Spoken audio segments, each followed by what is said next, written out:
Well, more than 133,000 troops are in Iraq right now. A year ago, a Penfield man started a nonprofit organization to help narrow the gap between those troops and their loved ones here in the U.S. The foundation, called See Your Troops, provides free video phones and even pays the bill. Emily Smith joins us now with an update on that foundation. That's right. Well, it's taken almost about a year to do this, but there are actually phones now set up in places like Baghdad and Afghanistan. In fact, there are 15 video phones in cafes in Baghdad now being used by American fighters. But there's just one problem. The nonprofit organization still needs to get the okay from armories and other centers right here in Rochester and all over New York State to help these local families make the connection. So far, most of Pennsylvania and Hawaii are the ones on board. It's a telephone system right out of the Jetsons. I'm actually running this off of my computer. The phone, connected to the internet, dials just like a regular phone. And the sound and picture is clear with almost no delay. As far as my knowledge goes, is that correct? Yeah, that's correct, Jim. We're actually talking to Master Sergeant Warren Harris from his base in Hawaii.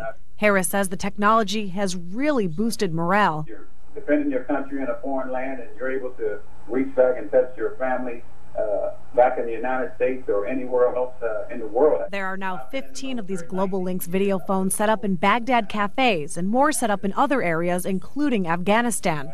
Hopper says it's taken almost a year to do, partly because of the military's fear of too much information coming from the front lines. They're in like private cafes. They have a lot of internet cafes over in Iraq, for example, now that are set up for the soldiers. Thanks to the concept, designed partly by Hopper and the Henrietta telecommunications company 5Linx, these $250 phones are donated to Armory, Guard, and Reserve centers, and the phone bill is even taken care of. All families have to do is show up. It is free, and we're hoping to help the armories here locally in Rochester. Pennsylvania has been our greatest territory. Unfortunately, Sergeant Harris has family in West Virginia, and like New York State's military centers, West Virginia hasn't taken to the idea. But Harris looks forward to the day it does. Enjoy that warm weather. All right. Bye-bye. Bye-bye.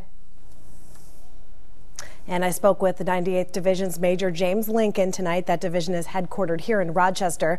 Major Lincoln says the division is certainly going to look into this and says they've been approached in the past but didn't realize that it was all free thanks to these donations. And to make a donation to the organization, just visit our website, which is news10nbc.com, of course, or you can go to seeyourtroops.com, and there's all kinds of information there. It is amazing what technology can do. Emily, thank you very much.